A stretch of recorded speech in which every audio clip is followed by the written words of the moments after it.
அடிக்கடி தலைவலி வந்து கஷ்டப்படுறீங்களா? நான் சொல்ற இந்த 5 டிப்ஸை ஃபாலோ பண்ணுங்க. 5ஆவதா சொல்ல போற டிப்ஸ் ரொம்ப முக்கியம். ஸோ வீடியோவை ஸ்கிப் பண்ணாம பாருங்க. Hi, I'm doctor Jarvish, ENT surgeon.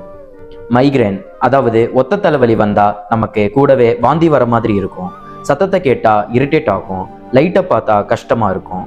அந்த மாதிரி இருக்கிறப்போ நான் சொல்ற இந்த 5 டிப்ஸை ஃபாலோ பண்ணுங்க. ஃபர்ஸ்டா, அந்த மாதிரி தலைவலி வரப்போ அமைதியா இருட்டா இருக்கிற ரூம்ல போய் படுத்து ரெஸ்ட் எடுங்க. ரெண்டாவதா, வார்மா இருக்கிற வாட்டர்ல உங்களோட காலை ஒரு 10 மினிட்ஸ்க்கு டிப் பண்ணி வைங்க. மூணாவதா, ஒரு ஐஸ் பேக் எடுத்து உங்களோட நெத்தியில அப்புறமா பின் கழுத்துல வச்சு அது கம்ப்ரெஷன் கொடுங்க. நாலாவதா, கொஞ்சமா உப்பு எடுத்து உங்களோட நாக்குக்கடியில வச்சுக்கோங்க. ஒரு சில பேருக்கு இந்த மாதிரி டெக்னிக் ரிலீஃபை கொடுக்குது. இது எதுவுமே சரியாகலைன்னா 5ஆவதா, பக்கத்துல ஒரு டாக்டர் பார்த்து தலைவலி வரும்போது போடுறதுக்கு டேப்லெட் வாங்கி வச்சுக்கோங்க. தலைவலி ஸ்டார்ட் ஆகும்போதே அந்த டேப்லெட்டை போட்டுருங்க. தலைவலி அதிகமானதுக்கு அப்புறம் அந்த டேப்லெட்டை போட்டீங்கன்னா உங்க தலைவலி கண்ட்ரோல் ஆகாது. இந்த வீடியோவை எல்லாருக்கும் ஷேர் பண்ணுங்க. இந்த மாதிரி யூஸ்ஃபுல் இஎன்டி டிப்ஸ்க்கு இந்த பேஜை ஃபாலோ பண்ணிக்கோங்க.